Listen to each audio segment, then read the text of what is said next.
ఇగో మా ఇంటి పక్క పిల్లగాడు ఉంటాడు చీకట్ల 5 గంటల కాడ నుంచి మొదలైతుంది ఏడ్చుడు లేవరా లేవరా అన్న కాడ నుంచి సురువు ఎత్తే వాళ్ళయ్య బడి సంచి పట్టుకొని బల్లె తోలిచ్చచ్చేదాకా లొల్లి లొల్లి గింతంటుంటాడు బుడ్డ పోరడు వాళ్ళ అవ్వ ముద్దు పెట్టుకుంటేనే కొడుతుంటది మీదకెళ్ళి తిడుతుంటది మళ్ళా బుద్గరిస్తుంటది రే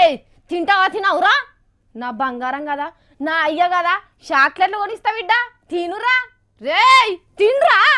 ఆ తల్లి తండ్లాటను చూసి వానికి బడికెందుకు పోవుడు గిప్పటి సందే అనిపిస్తుంది నాకైతే ఒక్క మెతుకు చాలు బువ్వుడికిందా లేదా అని చెప్పేదందుకు అట్లనే గీ ఒక్క ఫోటో చాలు ఈ ఆటి రోజుల్లో బుడ్డ పోరగల్ల చదువులు ఎట్లున్నాయో చెప్పేదందుకు నిండా 4 ఏళ్లు నిండినేయో లేదో బిడ్డ బడికి పోవాలనని ఎంత పొద్దుగాల లేపి తానం చేపించి తోలిర్రో ప్రార్థన చేసుకుంటేనే నిద్రపోతున్నది పాపం నిద్ర ఇచ్చుకపోనికి బుజ్జికి ఏం తినబెడితే తింటది అందుకనే చపాతి చేసి జేబులో పెట్టింది తల్లి మర్చిపోకుండా జేబులో చేయి పెట్టినల్లా ఇంతంత తినుబిడ్డా అని మళ్ళా చెప్పి బల్లె దోలి ఉంటాడయ్యా ఈ బొమ్మ చూస్తుంటే కడుపు దేవుకపోతున్నది కదా మన పిల్లగాళ్ళు కూడా ఎంత దండ్లాడుతున్నారో ఆలోచన చేస్తే కండ్ల నీళ్లు గారుతున్నాయి కదా ఒకలను చూసి ఒకలు ఇంగిలిపీస్ చదువులని లేసుడే బడి వెళ్ళు కొట్టబట్టిరి మళ్ళా మాపటీలు దాకా గంప కింద గమ్మిన కోడి పిల్లలోనే అర్రలా గమ్మబట్టిరి వాడు చదివేదేందో రేపు పెద్దగైనాక చదువు అక్కెరికొచ్చేదేందో గాని చిన్న బోరగాళ్ళ కన్నా కాస్త పొద్దెక్కినాక బడి పెడితే ఏమవుతుంది అంతగానం ఎక్కువ ఏబీసీడీలు నేర్పాలనుకుంటే 10 గంటల కాని సురువు చేసి మాపటీలు దాకా పెడతా కాదా అవి గట్లనే అనిపించినట్టున్నది ఈ బిడ్డను చూసిన ఓ అన్నకు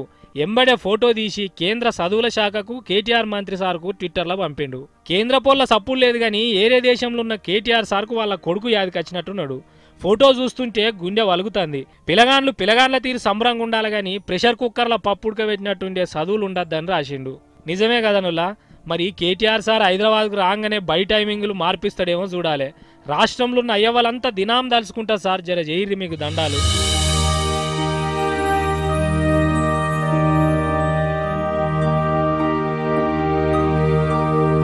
హెచ్ఎం టీవీ